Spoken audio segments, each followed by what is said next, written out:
Do you enjoy chilling stories, mysterious legends, and tales that make you think twice before turning off the lights? Then you're in the right place. On this channel, every video is a journey into the unknown, bringing you spooky tales, curiosities, and mysteries you won't find just anywhere. So hit that subscribe button, drop a like, and share this video with someone who also loves a good dark story. That way you'll help our community grow and make sure you don't miss the next tale. First account, Old Man Sebastian's House, told by Mary Grace Thompson, 52 years old, from Meridian, Mississippi. My name is Mary Grace Thompson, and for 40 years I worked as a midwife throughout rural Mississippi. I've seen everything in this life, helped over 300 babies come into this world, witnessed moments of pure joy and utter despair, life and death dancing hand in hand.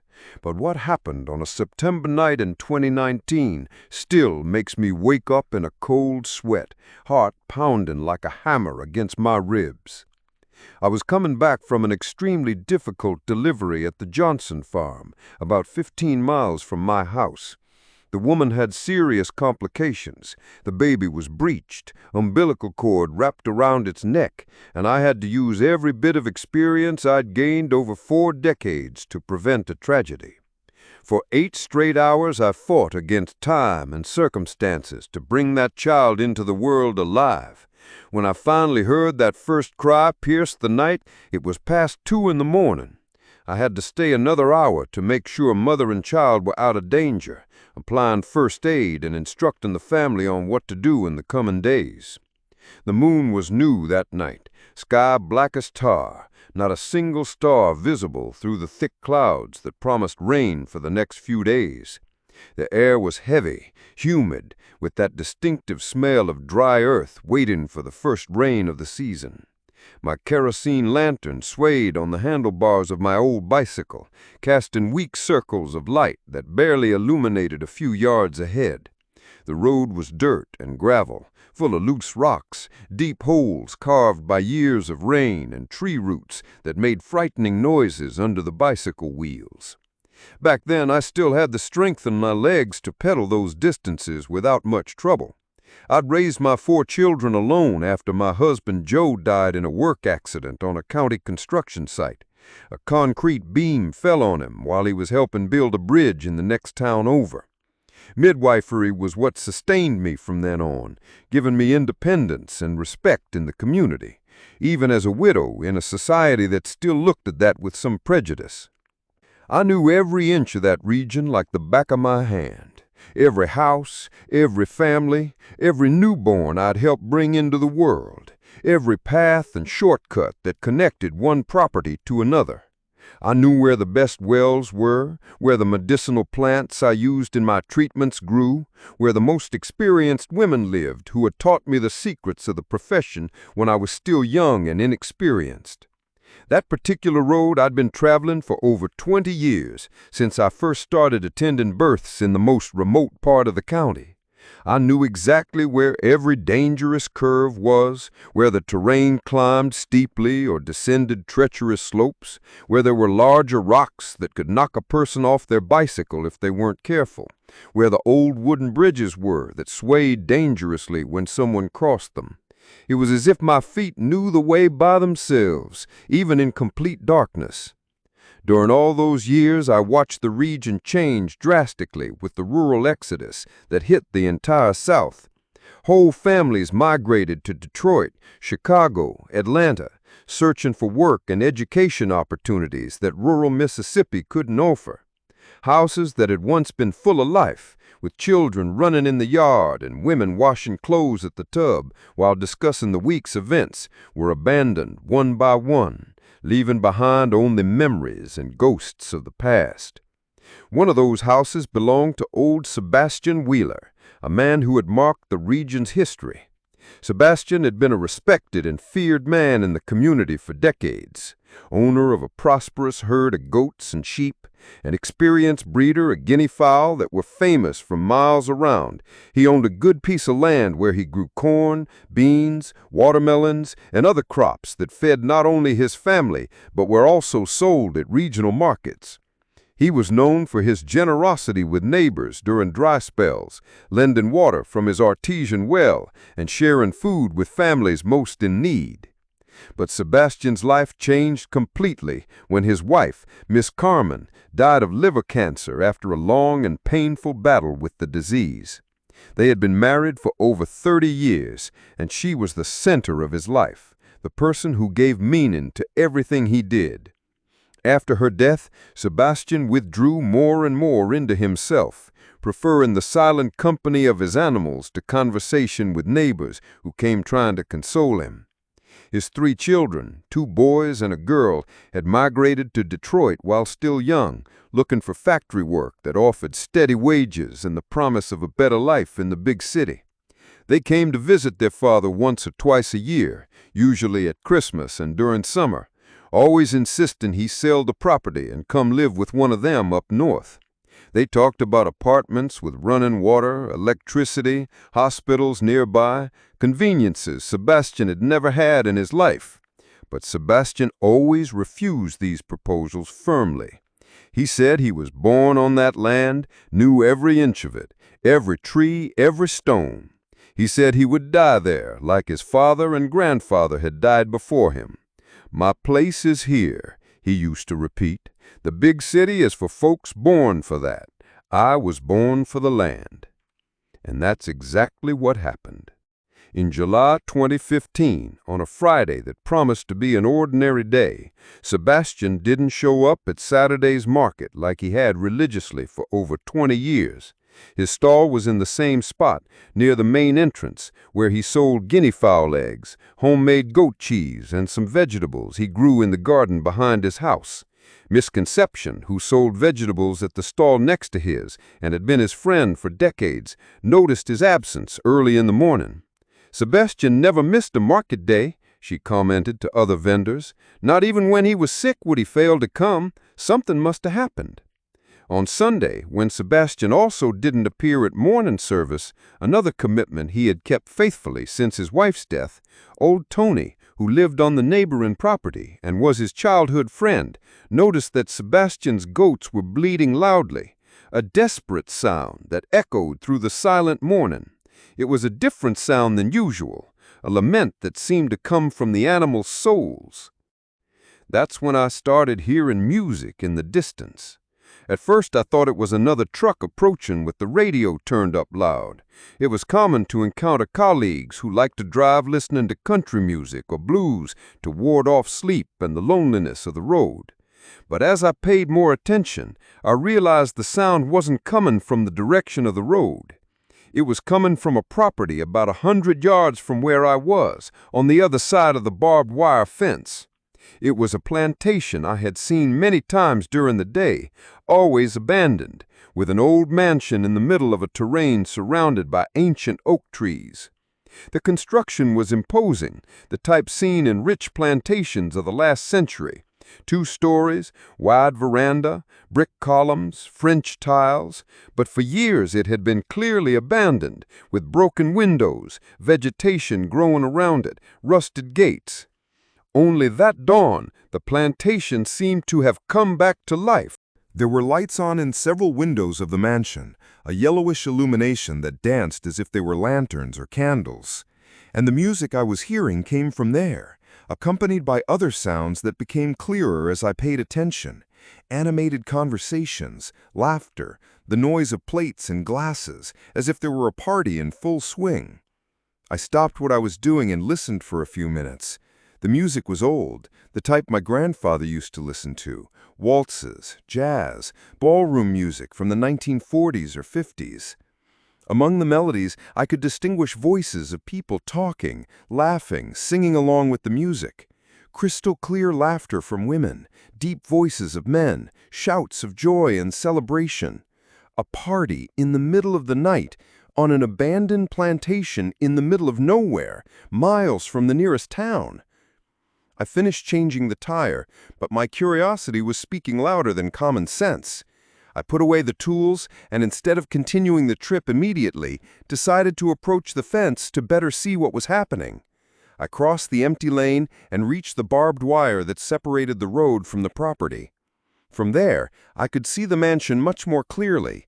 There really were lights in several windows, and shadows moving inside as if dozens of people were circulating through the rooms.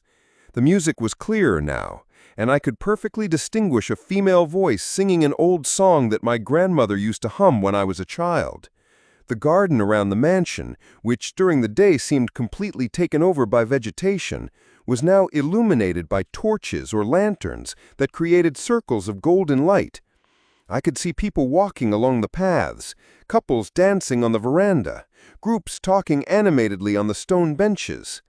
Suddenly, as if someone had turned on a powerful generator, all the mansion's lights came on at the same time. The entire building was illuminated as if it were daytime, every window shining intensely, every room revealing intense activity. The music stopped abruptly, creating a sudden silence that contrasted violently with the festivity of seconds ago. That's when I saw the people on the first-floor veranda. There were about 15 or 20 people, all dressed in period clothes that seemed straight out of an old movie. The men wore elegant dark suits, vests, felt hats, some with top hats. The women wore long dresses with ruffles, tight bodices, gloves that reached their elbows, hats decorated with feathers. It was as if a 1940s party had been transported intact to the 21st century. Everyone was standing, completely motionless, as if they were statues arranged in elegant poses. And even being about 100 yards away, I felt as if all those eyes were fixed directly at me, studying my presence, evaluating whether I was welcome at that strange celebration. A chill ran down my spine, even with the stifling heat of the southern dawn. There was something deeply disturbing about that scene, a feeling that I was witnessing something that shouldn't be happening, something that defied the natural laws of the world. Then one of the women on the veranda, an elegant figure dressed in a dark blue dress that shone under the lights, slowly raised her right arm and waved at me. The movement was graceful, almost ceremonial, like a silent invitation for me to approach and join the party. That's when I realized something that made my blood freeze completely. None of them had faces. Where there should have been the face of each person, eyes, nose, mouth, human features, there was only a smooth and dark surface, as if they'd been erased by a supernatural force. But I could feel that they were watching me. I felt the weight of those non-existent gazes penetrating my soul, studying every movement of mine with an intensity that left me paralyzed. The woman who had waved at me began to slowly descend the veranda steps, her footsteps echoing in the night silence like beats of a giant heart. She walked with supernatural elegance, the blue dress floating around her legs as if it were made of water. The others remained on the veranda, but they all seemed to follow her movements, all those faceless heads turning in perfect synchrony. She walked directly toward me, crossing the illuminated garden with measured and determined steps. Even without being able to see her face, I knew she was smiling, knew she was preparing to make me an invitation that I shouldn't accept under any circumstances. I didn't wait to find out what would happen when she reached the fence. I ran back to the truck as if the devil himself was chasing me, started the ignition with trembling hands, and accelerated as much as I could towards Jackson. Through the rearview mirror, I saw all the mansion's lights go out simultaneously, plunging the property into absolute darkness, as if nothing had happened. My heart was beating so hard it felt like it would explode in my chest.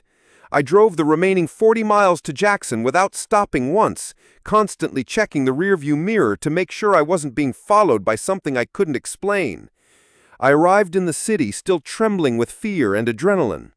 I unloaded the merchandise in record time, even with shaky hands, and went straight to the gas station to talk with other truckers who usually hung out there during the early morning hours. I wanted to know if anyone knew the history of that plantation, if anyone had ever witnessed something similar to what I had seen that dawn. That's when I met Silas Johnson, a veteran trucker with over 30 years on the road, known throughout the region as someone who knew all the stories and legends of southern highways. Silas was a man of about 60 years old, completely white hair, sunburned face, but still lively and attentive eyes. "Boy," he said, after hearing my story, "you passed by Magnolia Grove Plantation. Good Lord Almighty, that place is haunted since I was a kid and used to ride with my daddy on truck runs." Silas then told me the story that explained everything I had witnessed that dawn. Magnolia Grove Plantation had belonged in the 1930s and 1940s to Colonel William Beauregard III, one of the richest and most powerful men in the region. Owner of thousands of acres of land, huge herds, political influence that extended to the state capital, the colonel was known both for his wealth and the cruelty with which he treated his workers and tenants. The mansion of the plantation was famous throughout the region for the grandiose parties the colonel threw regularly. They were celebrations that lasted entire days, with guests coming from other states, music imported from the capital, food and drink in abundance. But these parties were also known for the violence and excesses that happened during the celebrations. "They say the colonel was a man without scruples," continued Silas. "At his parties, anything could happen. There was a lot of alcohol, a lot of money, and also a lot of violence. Guests who disappeared during the night, workers who were killed for any reason, women who were abused and then silenced forever." The sinister reputation of Magnolia Grove Plantation grew for years, but no one had the courage to face the colonel, who had protection from influential politicians and well-armed overseers. The parties continued happening regularly, always with the same excesses, always with the same stories of violence that were covered up by power and money, until in June 1943, during one of these parties steeped in alcohol and violence, a tragedy occurred that forever changed the region's history. "It was on a midsummer night," said Silas, lighting a cigarette and looking toward the horizon as if he could see the scene unfolding in the distance. The party was at its peak, with over 100 guests, live music, fireworks, everything you could imagine. But then something happened that nobody expected. That night, around 2 in the morning, there was a devastating fire in the mansion. The flames began in the main ballroom, where most of the guests were dancing and drinking, and spread rapidly throughout the wooden structure of the construction. In a few minutes, the entire mansion was engulfed in flames. What should have been a tragic accident became an unprecedented catastrophe. The main doors were blocked for some reason that was never clarified. Some said they were too heavy, others that they had jammed with the heat. Still others whispered that they had been locked on purpose from the outside. More than 25 people died burned alive that night, including Colonel William himself, his family, illustrious guests from other states, musicians who had been hired to enliven the party. The bodies were found piled at the doors and windows, in a scene of despair that shocked the entire region. "But the strangest thing," continued Silas, lowering his voice as if someone might be listening to us, "is that many people in the region said the fire wasn't accidental. They say it was divine vengeance for the crimes the colonel committed for years, a punishment for the sins he and his guests practiced during those parties. The property was completely abandoned after the tragedy. The colonel's heirs sold everything quickly and moved far from the region, wanting to forget the family's history. The mansion was partially reconstructed years later, but was never inhabited again. It became a ruin that haunted the local landscape, a constant reminder of the tragedy that happened that midsummer night.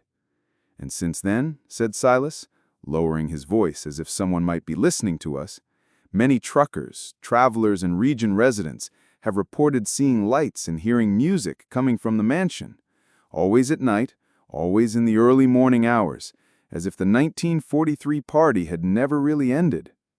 Silas told me he knew at least a dozen truckers who had gone through experiences similar to mine. Some had seen the lights, others had heard the music, a few had seen the people on the veranda. But there were also more disturbing stories of people who had accepted the silent invitation and approached the property. Most of these people were never seen in the region again, Silas said, with a seriousness that made me swallow hard. They say they simply disappear, as if they had been absorbed by the party that never ends. They say they're always looking for new guests to replace those who got tired of dancing. This information made me even more scared. I thought about the woman in the blue dress who had descended the veranda in my direction, the silent invitation she had made me. What could have happened if I hadn't run back to the truck in time? You were very lucky, Silas said, finishing his cigarette and throwing the butt on the ground. Most people who stop to investigate those lights can never resist the temptation to accept the invitation. It's as if there were a supernatural force that attracts the living to join the dead in the eternal party. In the following months, I talked with other veteran truckers in the region and heard dozens of similar stories. There was a clear pattern: people driving alone during the early morning, mechanical problems that forced them to stop near Magnolia Grove Plantation, lights and music coming from the abandoned mansion, elegant figures on the veranda making silent invitations. Some had been smart like me and fled at the first opportunity. Others had stayed watching longer, fascinated by the impossible scene, and a few had accepted the invitation and approached the property, never being seen in the region again. From that night on, I completely changed my route between Jackson and Mobile. Whenever I need to make that trip, I take the main highway, even though it's longer and has more traffic. And when other truckers comment about the secondary road that passes by Magnolia Grove Plantation, I always give the same warning that Silas gave me that dawn at the gas station. If y'all pass by there and hear music, if you see lights in the mansion, don't stop to investigate. Don't accept the invitation, even if it seems irresistible. Floor it as much as you can and only stop when you reach the nearest town. Because some curiosities can cost much more than we can imagine, and some parties, once they start, may never end for those who accept to participate in them. Since that experience, whenever I pass through the region during the day and see the abandoned mansion in the middle of the property taken over by vegetation, I remember the night I saw those figures on the veranda, the music that echoed through the silent dawn, the woman in the blue dress who descended the steps to make me an invitation that could have changed my life forever. And I wonder how many people, over the years, accepted that invitation and are now part of the eternal party that happens at Magnolia Grove Plantation. How many solitary travelers, tired truckers, people lost on the road, joined the original guests of that 1943 tragedy, condemned to repeat forever a celebration that ended in death and horror. Because in the South, I learned, time sometimes works differently. The past can invade the present without warning.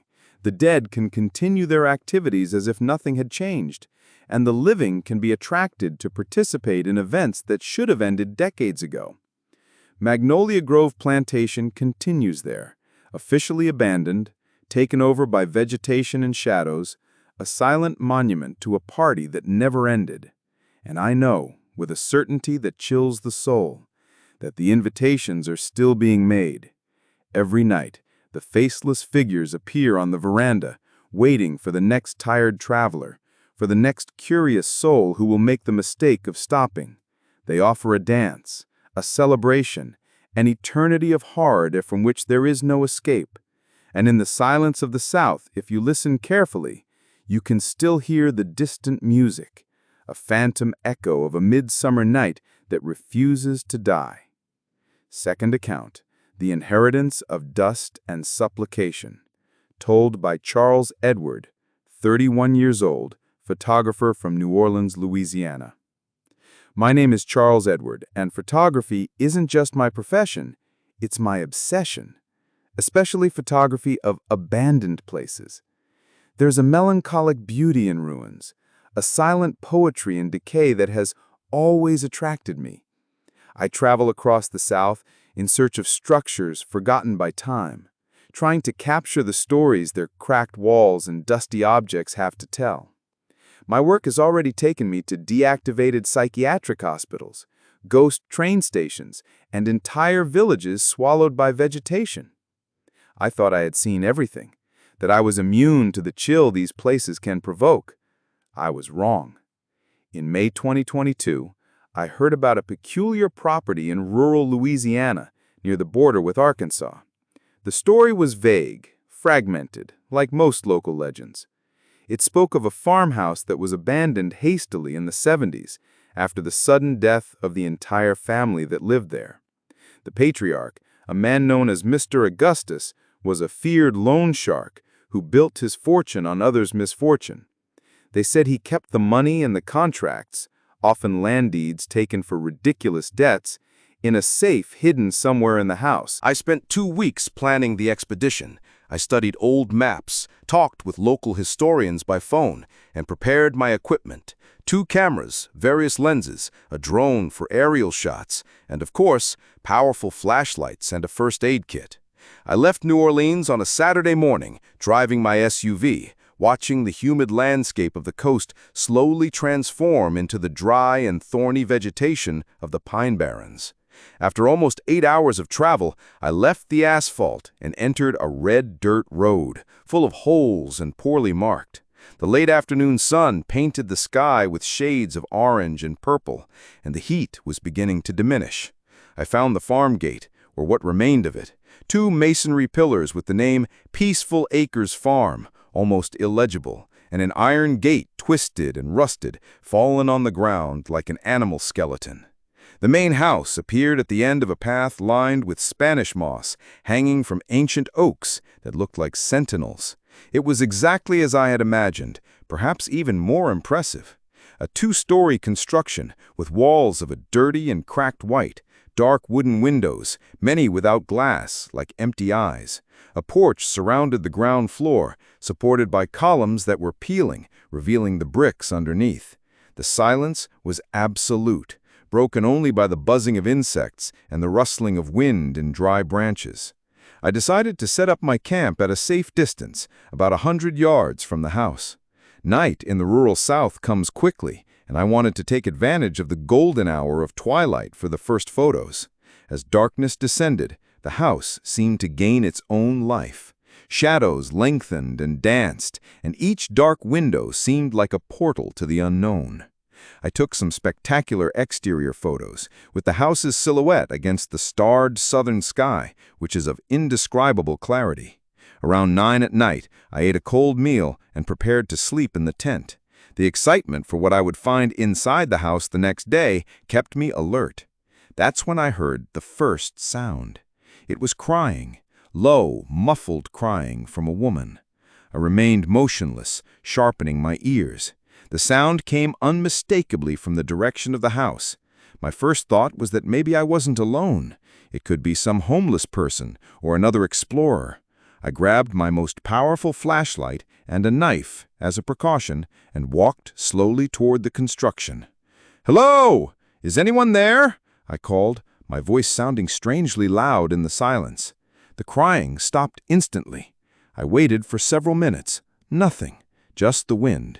I thought I had imagined things, the fatigue from the trip playing tricks on my mind.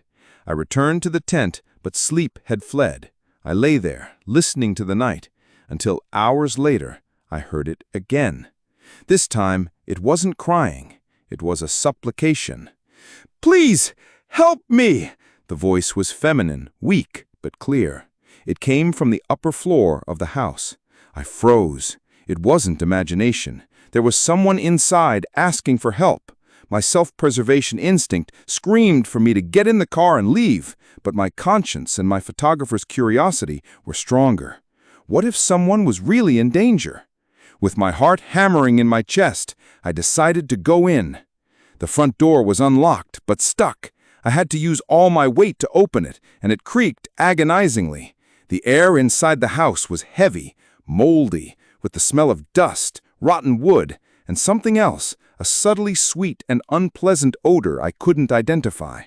The interior was a sanctuary of decadence, furniture covered by white sheets, now gray with dust. Spiderwebs the size of tablecloths hung from the ceiling. On the floor, a thick layer of dust and debris recorded only the footprints of small animals. "Please, up here!" The voice sounded again, closer. I climbed the wooden staircase, which groaned under my feet with each step. The upper floor had a long hallway with several doors. The voice seemed to come from the last door on the right. The door was ajar. I pushed it slowly. It was a master bedroom, a large bed with a torn canopy, a vanity table with a stained mirror, and an imposing wardrobe. And sitting on the edge of the bed, with her back to me, was a woman. She wore a long dress in a style that seemed to be from the 70s. Her dark hair was pulled back in a bun. She was sobbing softly. "Ma'am, are you all right? How did you get in here?" I asked, keeping a safe distance. She turned slowly, and my blood froze in my veins. Her face was a mask of dust. It wasn't a metaphor. Her skin was completely covered by a thick, gray layer of dust, as if she had been lying there for 50 years. The dust filled her eye sockets, her nose, her mouth, creating a face without features, a sculpture of dust and desperation. And when she spoke, the dust lips cracked, and a small puff of dust came out with her words. "He won't let me leave," she whispered, and her voice seemed to come from very far away.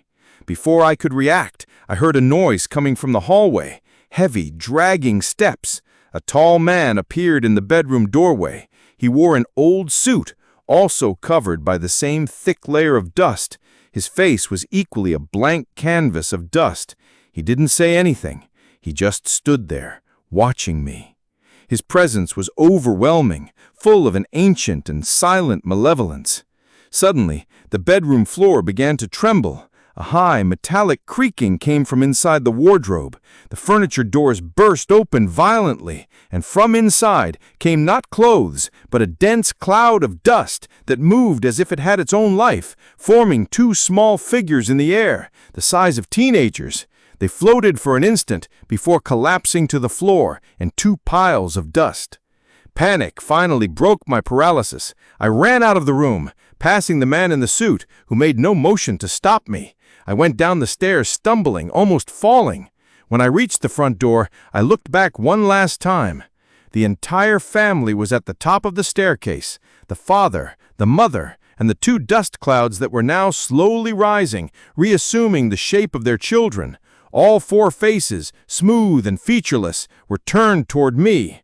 And then, in unison, they opened their dust mouths, and a terrible sound filled the house.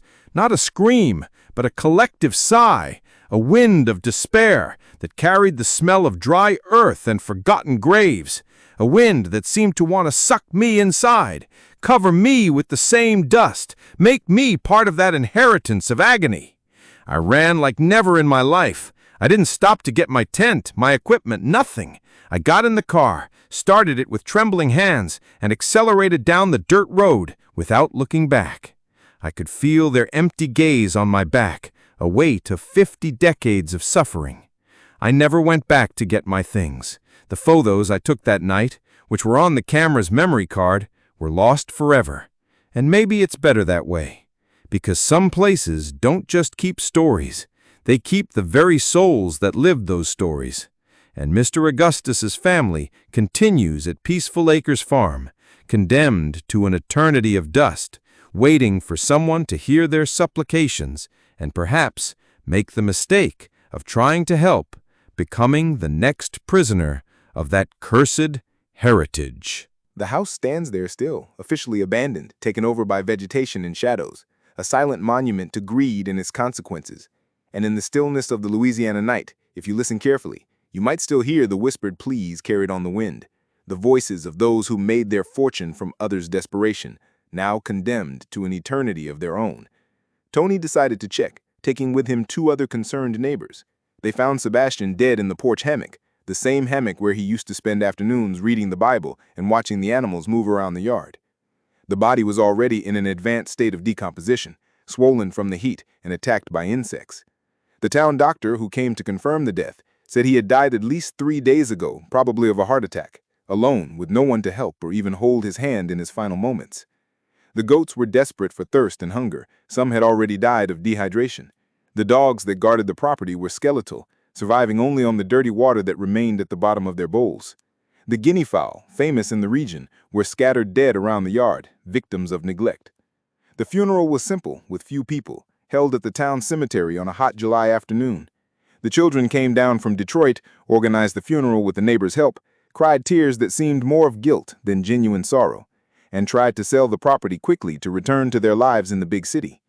But they couldn't find a buyer. The region was in crisis, many families leaving, little money circulating. The house remained abandoned, with everything that belonged to Sebastian still inside. Furniture, clothes, utensils, photographs, memories of an entire life. The remaining goats were distributed among the neighbors, and the brush began to take over everything with the relentless speed of southern nature. That September dawn in 2019, I was pedaling slowly down the dark road so as not to stumble into a hole or hit a loose rock. The air was still, hot and humid, typical of nights that precede the first rains of the season. My blouse was stuck to my back with sweat, and I already felt the fatigue of the nearly 10 hours I had spent at the Johnson farm, dealing with a complicated birth that almost ended in tragedy. My mind was still focused on the night's work. I thought about the relief on the mother's face when she finally heard the baby's cry, the desperation of the husband who had been pacing back and forth for hours not knowing what to do. I thought about the responsibility I carried on my shoulders every time a new life depended on my hands and experience. That's when I began to smell something strange in the air. At first I thought it was some dead animal by the roadside, some livestock that had died of disease or thirst and been left rotting in the pasture. In the rural South, especially during seasonal transitions, it's common to find animals that died of natural causes or were attacked by predators. The smell of decomposition is part of life out here, a reality we learn to accept from childhood. But this smell was different from anything I had ever encountered. It was sweet and rotten at the same time, like spoiled fruit mixed with something I couldn't exactly identify. It had a note of cooked meat mixed with burnt incense, an aroma that stuck in your throat and made your stomach turn. The further I pedaled toward my home, the stronger the smell became, until it began to give me nausea and dizziness. When I approached old Sebastian's house, I realized the smell was coming from exactly that direction, carried by the weak wind that was beginning to blow from the pine woods. The clapboard construction was about 50 yards from the road, surrounded by giant kudzu vines and wild honeysuckle that had grown wild for 4 years, creating a natural barrier that made it difficult to see inside the property. The wooden gate had been down for some time, the barbed wire fences all rusted and broken in several places. Whenever I passed by there, even during the day with strong sun, I felt a deep sadness in my chest, a melancholy that seemed to emanate from the abandoned place, as if the place held all the loneliness and suffering of the old man who died alone, abandoned by children who chose the big city, forgotten by a world that kept spinning without him. The property had an air of desolation that touched anyone's soul who passed nearby. But that night, something was completely different from the atmosphere of abandonment I knew. There was a yellowish light flickering in the front window of the house. I stopped my bicycle in the middle of the empty road and stared fixedly toward the property, blinking several times to make sure I wasn't imagining things because of fatigue. The light was real, weak but steady, like the flame of an old kerosene lantern like we still used in the region. It danced gently behind the dirty window, projecting moving shadows on the interior walls of the house that I could glimpse through the cracks and holes in the deteriorated structure. My first thought was about Sebastian's children. Had one of them returned from Detroit without telling anyone? Maybe they had finally decided to take care of their father's property, do a general cleaning, try to sell it again. But I didn't see a car parked in the front yard, no motorcycle, no sign that anyone had arrived from outside the region. And that smell was getting more and more unbearable. It was as if something was being cooked inside the house, but it wasn't the normal food we knew. It was something rotten, nauseating that stuck in your throat and made your eyes water. An aroma that mixed putrefaction with something being burned, creating a combination that turned your stomach. Curiosity began to speak louder than fear and common sense. After 40 years as a midwife, I had already seen many things in life that would test anyone's nerves. I had entered houses where people had died alone and remained for days undiscovered, had witnessed births in precarious conditions that would make a city doctor faint, and dealt with life and death situations that taught me to have courage in the face of the unknown. I decided to approach to investigate what was happening in that house that should have been empty for years. I got off the bicycle carefully, not to make noise that might scare whoever was inside. I leaned it against the tree on the side of the road, tied it with a piece of rope I always carried, and walked slowly down the path that led to the property. The ground was dry and hard under my bare feet, and each step made a sound that seemed to echo in the silent night like a drum. Dry branches broke under my weight, and I had to constantly dodge the thorns of the kudzu and honeysuckle that invaded the path, making the approach a difficult and dangerous task. My heart was beating hard in my chest, but a strange force pushed me toward that house.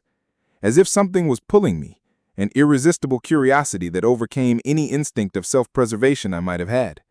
The smell got stronger with each step, and the light in the window seemed to pulse like a luminous heart. As I approached, I could see more details of the abandoned structure. The front door was ajar, swaying slightly with the weak wind that was beginning to blow from the pine woods. The wood was rotten, with large holes where termites had made their nests. The yellowish light was indeed coming from inside the house, a weak and dancing light that created strange shadows on the peeling and dirty walls. And there were sounds coming from inside the house.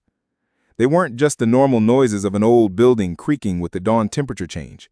There were clear sounds of human activity. The noise of pots being stirred on the stove, chairs being dragged across the dirt floor, heavy steps walking back and forth through the rooms, the muffled sound of someone talking to themselves. It was impossible. The house had been abandoned for 4 years. There had been no electricity on the property since Sebastian's death, no running water, nothing that could sustain the presence of a living person there. I reached the side window of the house and hid behind a peach tree that grew very close to the clapboard wall. The trunk was thick enough to hide me completely, and the leaves cast shadows over me, protecting me from being seen by whoever was inside. From there, I could see the interior of the house through the cracks in the old wood of the window that had been without glass for years. What I saw chilled me to the bone and made my soul shrink with terror. Inside, sitting calmly at the kitchen table as if it were the most natural thing in the world, was old Sebastian. It wasn't possible. Sebastian had died 4 years ago. I myself had gone to his funeral, had seen the simple wooden coffin being lowered into the ground at the town cemetery on a hot July afternoon. I had consoled the children who cried tears that seemed more of guilt than genuine sorrow, had talked with neighbors who remembered the qualities of the man who was gone. But there he was, wearing the same red and blue plaid shirt he always wore on market days, the same worn leather hat on his head, the same disheveled gray beard that he never managed to keep well trimmed. He was stirring something in a dark clay bowl, as if he were having dinner peacefully in the comfort of his own home. His movements were slow, almost mechanical, as if they were automatic after decades of repetition. He brought the wooden spoon to his mouth with measured gestures, chewed slowly without haste, returned to stir the bowl with circular movements. It was exactly as I remembered him doing when he was alive in the few times I visited him to treat some injury or illness that didn't require a trip to town. But there was something deeply disturbing and wrong with his face. Even in the weak and dancing light of the kerosene lantern that was on the table, I could see that his skin was too dark, stained with patches of different colors, with parts that seemed to be literally rotting and falling apart. One cheek was completely sunken in, as if there was no more flesh underneath, creating a sinister depression that distorted his features. His nose seemed to be disintegrating, with missing parts that left dark holes exposed, and the hair that had always been his pride was falling out in pieces, leaving large parts of the scalp completely exposed, with dark spots that looked like open wounds. And the smell coming from the house, my God in heaven, it was absolutely unbearable. It was the unmistakable smell of rotten flesh, of death, of advanced decomposition, but bizarrely mixed with the aroma of food being cooked on the wood stove. It was as if someone were preparing a meal with completely spoiled ingredients, a combination that turned your stomach and made your head spin. I stood there, hidden behind the protective tree for several minutes that seemed like hours. My rational mind desperately tried to find a logical explanation for what I was witnessing. Maybe it was a homeless person who had taken shelter in the abandoned house and was using old Sebastian's clothes. Maybe it was some distant relative I didn't know. Maybe I was having hallucinations because of extreme fatigue from the long hours of work. but deep in my heart, in the place where we keep our deepest certainties. I knew that was really old Sebastian. I recognized his gestures, his posture, the way he stirred the food in the bowl. It was him, without a shadow of a doubt. Suddenly, he stopped eating completely and remained motionless for a few seconds that seemed eternal. The spoon hung in the air, dripping a dark liquid I couldn't identify.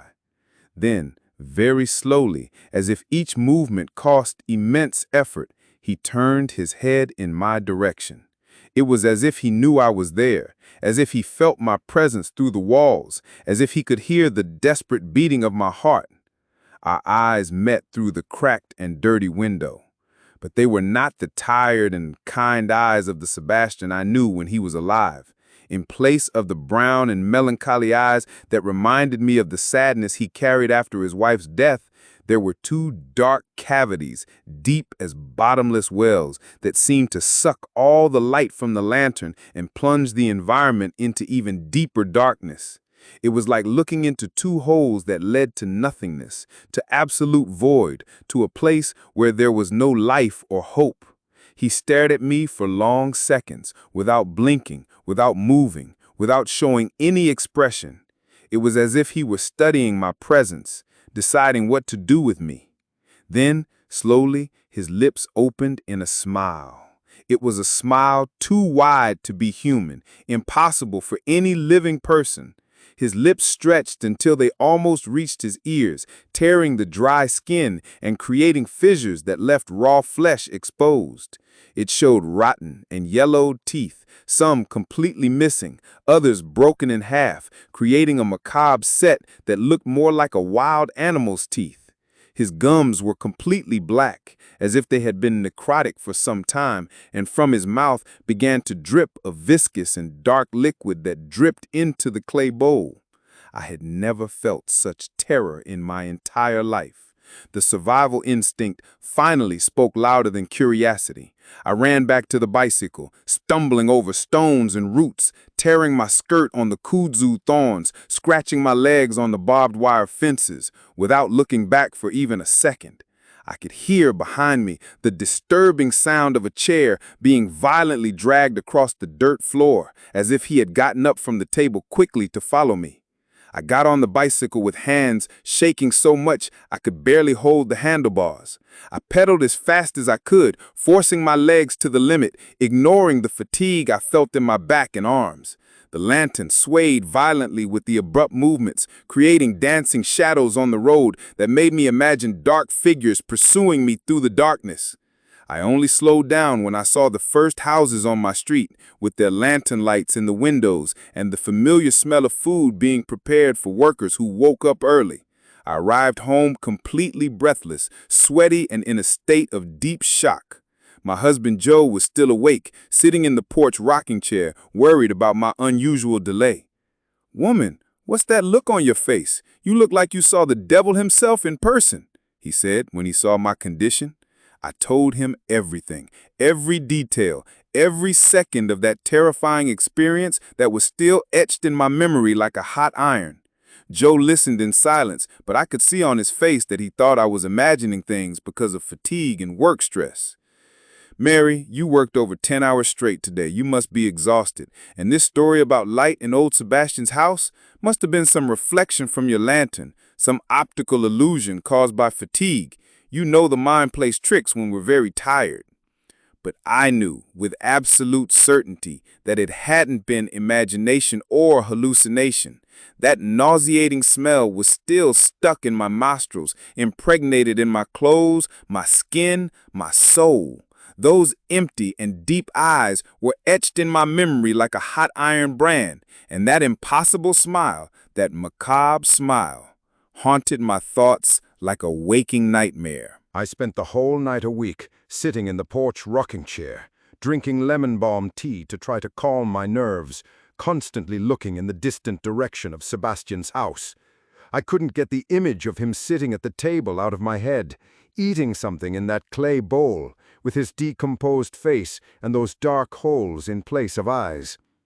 The next day, as soon as the sun rose and completely illuminated the region, I decided to return to the place with witnesses. I couldn't be at peace without understanding what had really happened that dawn. I asked my neighbor Tony and my compadre Zeke to accompany me. I explained that I had seen movement in old Sebastian's house and wanted to check if it wasn't some squatter taking advantage of the abandoned property. Both agreed to accompany me, more out of curiosity and desire to help than really believing my story from the previous night. We arrived at the property around 8 in the morning, when the sun was already strong enough to illuminate every corner of the abandoned house. In daylight, the construction seemed even more decadent and haunted than I remembered. The clapboard walls were cracked and crumbling, with large holes where rain and wind had carried away entire pieces of siding over the years. The clay tile roof had several broken or missing tiles. Some small trees had grown inside the structure of the house itself, creating an almost surreal vision. We entered through the front door, which was half stuck from rusted hinges and wood swollen from humidity. The interior of the house was exactly as anyone would expect from a place abandoned for 4 years. Dust covering absolutely everything in a thick layer, spider webs in the corners and between furniture, bat droppings scattered across the dirt floor, old furniture covered by dirty cloths that had become insect nests. The kitchen was a small and dark environment, with a completely rusted wood stove, a stone sink cracked in half, and a rough wooden table in the center of the room. It was exactly there, at that simple table, that I had seen Sebastian dining the previous dawn. On the table there was only a clay bowl, cracked in several places, dirty with earth and covered by a thick layer of dust that seemed to have accumulated for years. It seemed to have been there since the house was abandoned, forgotten like everything else in the place. But when I looked more carefully at the kitchen floor, my blood froze again. Around the table, in the dust accumulated for years, there were perfectly clear footprints. They were fresh footprints, made a few hours ago, still with defined contours that hadn't been erased by the wind. Clear marks of leather boots, exactly the type that old Sebastian always wore when he went to market or church. The footprints formed a circular pattern around the table, as if someone had walked around it several times in a strange and disturbing ritual. Tony and Zeke also saw the footprints immediately. All 3 of us stood in silence for many minutes, trying to process what that meant, trying to find a logical explanation for the presence of those marks in a house that should have been empty for years. "Must have been some rascal who invaded the house last night," said Tony, but his voice was uncertain and trembling. "Maybe someone who knew the old man and came looking for something valuable that might have been hidden." But I knew there was nothing of value in that abandoned house. Sebastian's children had taken everything worthwhile when they came for the funeral, and besides, the footprints were exactly the size of Sebastian's feet. I remembered well because sometimes when he was sick with diabetes, I had to help put boots on his swollen feet, always complaining that the shoes were tight. And the smell, that sweet and rotten smell, still impregnated the kitchen environment. It was weaker than the previous night, but it was still there, especially in the area around the table. It came from nowhere specific, as if it were suspended in the air, as if it were part of the place's atmosphere itself. Zeke found more disturbing evidence in the wood stove area. In the oven opening, there were fresh ashes mixed with pieces of charcoal that still had residual heat. When he put his hand near, he could feel a warm temperature emanating from the interior. "This here was used last night," he said, touching the ashes carefully. "Someone lit a fire in this stove a few hours ago, I'm sure of it." Even more disturbing was what we found in the stone sink. There were food scraps scattered about, but it wasn't normal food. They were pieces of meat that had a strange coloration, somewhat greenish, that gave off a nauseating smell. Bones that seemed to have been gnawed with superhuman force, broken and cracked in a way no human being could do, and dark stains that looked like coagulated blood, but had a viscous consistency and a smell too sweet to be blood of any animal we knew. "What kind of animal eats something like this?" muttered Zeke, covering his nose with his shirt. But the scariest thing of all was what we found in the master bedroom, where Sebastian used to sleep when he was alive. The bed was still there, a simple wooden structure with a straw mattress that had been attacked by termites over the years. The sheets were yellowed and dirty, but there was something that made us stop at the bedroom door with racing hearts. The sheets were wrinkled, with clear marks that someone had slept there recently. The depression in the mattress still preserved the shape of a body, and on the pillow there was a deep mark from a head, a depression that still had some gray hair stuck to the worn fabric. Hair identical to what Sebastian had when he was alive, the same color, the same coarse texture, dried by the southern sun.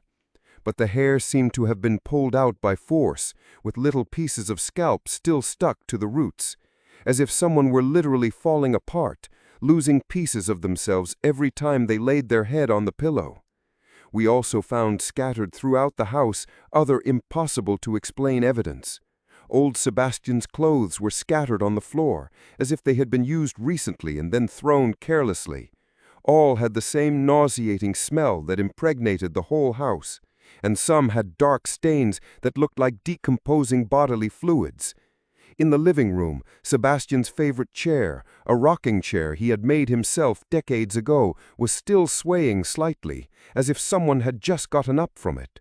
The movement was gentle but constant, and there wasn't enough wind inside the house to justify that continuous swaying. In the backyard, we discovered more disturbing signs. There were fresh footprints in the earth around the well, as if someone had walked there during the dawn. And when we looked inside the well, which had been dry for years, we saw animal bones scattered at the bottom. But they weren't old bones, they were fresh bones, with meat scraps still attached, as if animals had been thrown down there recently. "Mary," said Tony, with a trembling voice, "I think we'd better get out of here. There's something very wrong with this place." We left the property in silence, all deeply disturbed by what we had seen. During the way back, Tony and Zeke tried to find rational explanations for all that. They talked about squatters, homeless people, the possibility that some distant relative had returned to take care of the property. But their voices were uncertain, and I could see in both their eyes that they were also scared. I said nothing during the journey. I knew it was useless to insist on my version of the facts. I knew they needed to process that experience their own way, find their own explanations to be able to sleep at night. But I knew the truth. I had seen Sebastian the night before, had looked directly into the dark holes that had replaced his eyes, had seen that impossible smile form on his decomposing face. The evidence we found in the house only confirmed what I already knew in the depths of my heart. Old Sebastian hadn't departed when he died. He was trapped in that house, condemned to eternally repeat the actions of his last days of life, dining alone at the kitchen table, walking through the empty rooms, sleeping in a bed that was now just a nest of memories and ghosts, cooking macabre meals on the wood stove, feeding on things that the living shouldn't even imagine. In the following days, I tried to maintain a normal routine, attending my patients, taking care of my family, trying to forget what I had witnessed. But it was impossible to get that experience out of my head. Every night, when I closed my eyes, I saw Sebastian's decomposed face looking at me through the cracked window. I began to have constant nightmares. I dreamed I was back in that house, sitting at the table with Sebastian, eating from the same clay bowl while he smiled with that smile too wide. I woke up sweating, with the taste of rotten meat in my mouth, as if I had really participated in those macabre meals. During the day, I tried to convince myself that everything was just coincidences, fatigue, imagination. But at night, when darkness took over the rural areas, I knew that Sebastian was there, continuing his impossible existence in that abandoned house. I never again passed by that road during the dawn. Whenever I need to go to that region for some birth or medical consultation, I wait for the sun to rise completely, or ask for a ride from someone who has a car. And when people ask why I changed my routine, I just say that that road became dangerous in the dark, that it has too many holes and it's easy to have an accident. Because some truths are too heavy to be shared with those who aren't prepared to receive them. There are forces in this world that our science cannot explain, energies that our rational mind cannot comprehend. And when we encounter these forces, when we witness phenomena that challenge everything we learned about life and death, the only wisdom is to humbly accept that there are mysteries that should remain mysteries. Old Sebastian's house continues there to this day, officially abandoned, taken over by the brush that grows wild. But sometimes when I pass nearby during the day, especially when the wind blows in the right direction, I swear I smell that sweet and rotten smell being carried by the breeze. And at night, the closest neighbors, who live miles away, say they still see a weak light flickering in the front window, a light that dances as if it were a living flame. Some places, I learned, keep more than just memories of those who lived there. They keep presences, energies, pieces of soul that got trapped between the worlds of the living and the dead. And some of these presences are better left in peace, respected from a distance, avoided as our ancestors taught us to do through the generations. Because not all the dead find the eternal rest they deserve after a life of work and suffering, and not all who get trapped between the worlds have good intentions with the living who venture into their shadowy domains.